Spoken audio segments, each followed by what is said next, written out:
Good morning students. कल हमारे science chapter 5 जो है उसकी रीडिंग हमने शुरू कर दी थी। नए चैप्टर की नया चैप्टर था आपका पदार्थों का परिवहन एवं उत्सर्जन। ठीक है, उसके आगे की रीडिंग हम अब स्टार्ट करते हैं। रक्त रक्त एक तरल संयोजी ऊतक है। रक्त समझ गए ना आप, खून है ना, खून यानी रक्त। रक्त एक तरल संयोजी ऊतक है। यह परिवहन के एक माध्यम के रूप में रक्त नलिकाओं में प्रवाहित होता रहता है। एक स्वस्थ वयस्क के शरीर में, स्वस्थ वयस्क का मतलब बड़े से है यहाँ पर, 3 से 5 लीटर रक्त होता है। रक्त इलेक्ट्रोलाइट, जैविक कण, निलंबित कण जैसे लाल रक्त कोशिकाएं एरिथ्रोसाइट, श्वेत रक्त कोशिकाएं ल्यूकोसाइट तथा रक्त प्लेटलेट्स थ्रोम्बोसाइट युक्त एक तरल पदार्थ है। मतलब रक्त में यानी हमारे खून में क्या क्या होती हैं? लाल रक्त कणिकाएं होती हैं, श्वेत रक्त कणिकाएं होती हैं और रक्त प्लेटलेट्स होती हैं। रक्त का तरल भाग यानी निलंबित कणों के बिना रक्त प्लाज्मा कहलाता है। यदि प्लाज्मा से फाइब्रिनोजन नामक प्रोटीन हटा दिया जाए तो रक्त सीरम प्राप्त होता है। ठीक है, ये आपको यहाँ डायग्राम दिया है कि रक्त में देखिए क्या है, ये लाल रक्त कणिकाएं हैं, ये प्लेटलेट्स हैं और श्वेत रक्त कणिकाएं हैं। अब आता है रक्त के विभिन्न घटक एवं कार्य। इस साइड आपके रक्त के घटक दिए हैं और उनका कार्य बताया है इस साइड। लाल रक्त कोशिकाएं यानी आरबीसी अथवा एरोथ्रोसाइट। ठीक है, आरबीसी भी कह सकते हैं, लाल रक्त कोशिकाएं या एरोथ्रोसाइट। श्वेत रक्त कोशिकाएं डब्ल्यूबीसी अथवा ल्यूकोसाइट और रक्त प्लेटलेट्स थ्रोम्बोसाइट। इनका क्या काम होता है? फेफड़े से ऊतकों तक ऑक्सीजन का संवहन, रोग की प्रतिरोधक क्षमता। सेकंड आपका आता है प्लाज्मा विलय, इलेक्ट्रोलाइट, आयन, Na++Cl और SCO3 रक्त को जमाने में सहायक होते हैं ये, और परासरणीय दाब का नियमन तथा तरल समन्वय, रक्त में प्रमुख प्रतिरोधक कार्बन डाइऑक्साइड का कोषाणु से फेफड़ों तक संवहन। फिर आता protein, albumin, globulin, alpha beta gamma, fibrinogen. रक्त प्लाज्मा के परासरणीय दाब का नियमन, जल अविलयशील पदार्थों का परिवहन, लिपोप्रोटीन के रूप में लिपिडों का परिवहन, रोध सक्षम रक्त के जमने का कारक यानी संरक्षक। फिर आपका आता कार्बोहाइड्रेट, ऊर्जा के स्रोत का कार्य। हीमोग्लोबिन की उपस्थिति के कारण लाल रक्त कणिकाओं में लाल रंग होता है। श्वेत रक्त कणिकाएं प्रतिरक्षक कणिकाएं उत्पन्न कर हमारे शरीर के संक्रमण से रक्षा करती हैं। ठीक है, इसी कारण श्वेत रक्त कणिकाएं शरीर के सिपाही कहलाते हैं। रक्त संगठन की एक महत्वपूर्ण अभिमुखता प्लाज्मा विलय सांद्रण है, जो रक्त की यथा योग्य कार्य कुशलता के लिए अनिवार्य है। यह रक्त प्लाज्मा के परासरणीय दाब तथा रक्त को नियंत्रित करता है। रक्त के पीएच स्तर का नियमन 7.36 से 7.42 तक अनिवार्य है। यह रक्त प्रतिरोधकों के कार्य द्वारा उपार्जित किया जाता है। वाई कार्बोनेट कार्बोनिक अम्ल प्रणाली रक्त की महत्वपूर्ण प्रतिरोधक प्रणाली है। अब आता है हमारा ऑक्सीजन परिवहन में रक्त की भूमिका। हमारे शरीर में जो ऑक्सीजन का परिवहन होता है यानी एक जगह से दूसरी जगह, उसमें रक्त की क्या भूमिका है? श्वसन, जिसमें ऑक्सीजन अंतः श्वसित और कार्बन डाइऑक्साइड निश्वसित की जाती है। अंतः श्वसित यानी ली जाती है और निश्वसित माने निकाली जाती है। तो ऑक्सीजन ली जाती है और कार्बन डाइऑक्साइड निकाली जाती है। रक्त इन गैसीय मिश्रणों का लाल रक्त कणिकाओं में उपस्थित हीमोग्लोबिन के माध्यम से परिवहन करता है। हीमोग्लोबिन एक गोलकाय प्रोटीन है। फेफड़ों में ऑक्सीजन प्रचुर सांद्रता में उपस्थित होती है। हीमोग्लोबिन ऑक्सीजन के साथ संगठित होकर ऑक्सी हीमोग्लोबिन निर्मित करती है।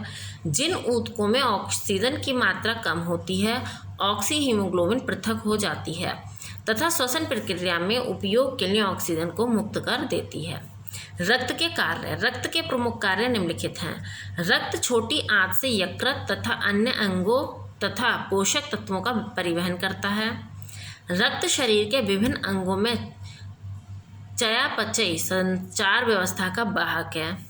रक्त फेफड़ों से ऊतकों तथा ऑक्सीजन का तथा श्वसन चयापचय में उत्पादित कार्बन डाइऑक्साइड का निष्कासन के लिए फेफड़ों तक परिवहन करता है। रक्त वर्ण तथा रक्तदान, लाल रक्त कणिकाओं पर विद्यमान प्रतिरक्षी के आधार पर मनुष्य के रक्त को 4 वर्गों में विभाजित किया जाता है। प्रतिरक्षी और रक्त वर्ग। प्रतिरक्षी ए, बी, ए तथा बी और कोई नहीं। ए, बी, ओ। रक्त समूह माता पिता से आनुवांशिक होते हैं, ठीक है, यानी मतलब माता पिता में जो होंगे वही बच्चों में आएगा। आरएच कारक। आरएच कारक लाल रक्त कोशिकाओं की सतह पर पाया जाने वाला एक अन्य प्रतिजन है। आरएच कारक युक्त रक्त वाले व्यक्ति धनात्मक के रूप में जाने जाते हैं। जो व्यक्ति आरएच कारक विहीन होते हैं वे आरएच ऋणात्मक माने जाते हैं। रक्तदान। एक स्वस्थ व्यक्ति के रक्त को किसी अन्य व्यक्ति के शरीर में स्थानांतरित करने को रक्तदान कहते हैं। रक्त देने वाले को दाता तथा लेने वाले व्यक्ति को ग्राही कहा जाता है। विभिन्न लोगों के रक्त की विशेषताएं भिन्न भिन्न होती हैं, इसलिए रक्तदान से पूर्व दाता तथा ग्राही दोनों के रक्त को जांचकर मिलाया जाता है। रक्त का मेल दो कारकों के आधार पर किया जाता है, रक्त वर्ग और आरएच कारक। जब मेल खाता रक्त मिल जाता है तब उसे ग्राही के शरीर में स्थानांतरित किया जा सकता है। दाता तथा ग्राही के रक्त को उपयुक्तता नीचे तालिका में दी गई है। देखिए ये तो हमारे वर्ग हो गए, 4 टाइप का हमारा होता है, ए, बी और ओ। इस वर्ग के व्यक्तियों को दिया जा सकता है, यानी ये जो ए है ये इस वर्ग के व्यक्ति को दिया जा सकता है और इस वर्ग के व्यक्ति से प्राप्त किया जा सकता है। ए तथा ए बी, जिसका ब्लड ग्रुप ए तथा ए बी होगा उसको ए ग्रुप का जो ब्लड है वो दिया जा सकता है।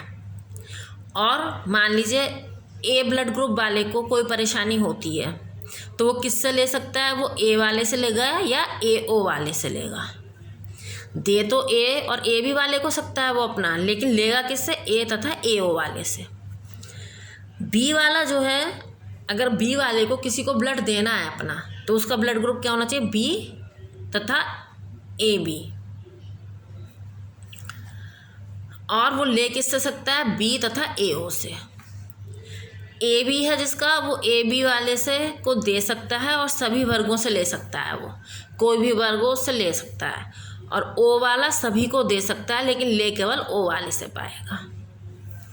तालिका से हमें ज्ञात हुआ कि ओ रक्त वर्ग वाले व्यक्ति किसी भी अन्य रक्त वर्ग वाले व्यक्ति को रक्तदान कर सकते हैं। इस वर्ग वाले सर्वाधिक दाता कहलाते हैं क्योंकि ये सभी को दे सकते हैं।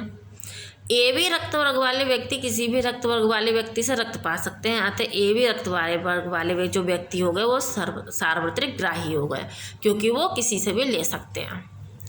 अब आता है शरीर में रक्त परिसंचरण।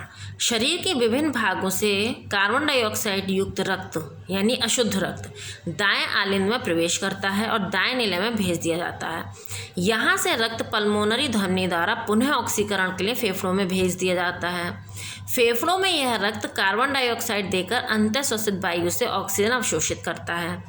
यह ऑक्सीकृत रक्त पल्मोनरी शिरा से पुनः बाएं आलिंद में आता है और बाएं नीले में प्रवेश करता है।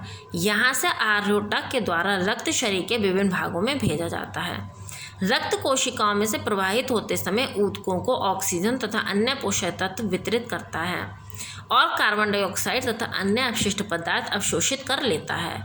यह विऑक्सीजनित रक्त वापस दाएं आलिंद में प्रवेश करता है। अब आता है हृदय गति एवं नाड़ी। हृदय रक्त का परिसंचरण करने के लिए उसे पंप करता है। इसकी ध्वनि सुनी और महसूस की जा सकती है। यह गति हृदय गति या धड़कन कहलाती है। जब हृदय रक्त को बाहर पंप करता है तब यह धमनियों द्वारा तीव्रता से बाहर निकलता है और एक स्पंदन उत्पन्न करता है जिसे पल्स अथवा नाड़ी चलना कहते हैं। हृदय की प्रत्येक धड़कन धमनी में गति उत्पन्न करती है। पल्स को शरीर में विभिन्न स्थानों पर महसूस किया जा सकता है, जैसे कलाई के अंदर की ओर, गर्दन तथा मस्तिष्क में। डॉक्टर हृदय गति स्टेथोस्कोप नामक यंत्र से सुनते हैं। लसिका तंत्र। लसिका एक हल्के पीले रंग का लिम्फोसाइट कोशिका WBC युक्त तरल है। लसिका का प्रवाह लसिका तंत्र में केवल एक ही दिशा में ऊतकों से हृदय की ओर होता है। लसिका कोशिकाओं में आ जाता है जो मिलकर बड़ी लसिका वाहिनी बनाती है। लसिका ग्रंथियां तथा लसिका गांठें लसिका वाहिनियों से जुड़ी होती हैं। लसिका ऊतकों को प्रोटीन तथा परिसंचरण से तरल लौटाती हैं। यह पाचित वसा का संवहन करती हैं और रक्त की रोधक क्षमता बढ़ाती हैं। अब आता है आपका उत्सर्जन। सजीव प्राणियों में विभिन्न जैविक क्रियाओं के समय अनेक अवशिष्ट पदार्थ उत्पन्न होते हैं। इनमें से कुछ अवशिष्ट पदार्थ विषैले तथा कोशिकाओं के लिए हानिकारक होते हैं, अतः इन्हें शरीर से बाहर निकालना आवश्यक हो जाता है। इस क्रिया को उत्सर्जन कहते हैं। विभिन्न जीवित प्राणियों में उत्सर्जन के भिन्न भिन्न तरीके हैं। पौधों में उत्सर्जन। पेड़ पौधों में उत्सर्जन के लिए कोई विशेष अंग नहीं होता, वे इस क्रिया को निम्नलिखित विधियों से करते हैं। श्वसन तथा प्रकाश संश्लेषण के समय उत्पन्न गैसीय अपशिष्ट यानी कार्बन डाइऑक्साइड, जलवाष्प तथा ऑक्सीजन पत्तियों के रंध्रों द्वारा निष्कासित होती हैं। कुछ अवशिष्ट उत्पाद पत्तियों तथा पेड़ की छाल में एकत्रित हो जाते हैं, पौधे इन्हें गिराकर बाहर निकाल देते हैं। पौधों में उत्पन्न कुछ अवशिष्ट पौधे में ही अविलय पदार्थों के रूप में संचित हो जाते हैं, जैसे रबड़ तथा रैफाइट्स तथा कैल्शियम ऑक्जेलेट क्रिस्टल पादप कोशिकाओं में संचित हो जाते हैं। ये क्रिस्टल कांटेनुमा होते हैं और खाते समय बहुत असुविधाजनक होते हैं, जैसे जिमीकंद। कुछ पौधे अपशिष्टों को श्रावण रूप से में बाहर छोड़ते हैं। ऐसे अनेक श्रावण हमारे लिए बहुत उपयोगी होती हैं, जैसे गोंद, रेजिन, चंदन की लकड़ी का तेल, टैनिन, रबर आदि। मनुष्यों में उत्सर्जन। मनुष्य शरीर में द्रव, गैस तथा ठोसी अपशिष्टों के निकास के लिए विशिष्ट अंग हैं। मनुष्य में उत्सर्जन के लिए प्रमुख अंग फेफड़े, त्वचा, बढ़िया, वृक्क, गुहा तथा मूत्राशय आदि हैं। द्रव अपशिष्ट। शरीर का द्रव अपशिष्ट पदार्थ मूत्र के तंत्र से मूत्र रूप में बाहर निकाल दिया जाता है। श्वसनीय अपशिष्ट। श्वसनीय अपशिष्ट जैसे कार्बन डाइऑक्साइड तथा जलवाष्प फेफड़ों से रक्त द्वारा ले जाई जाती हैं।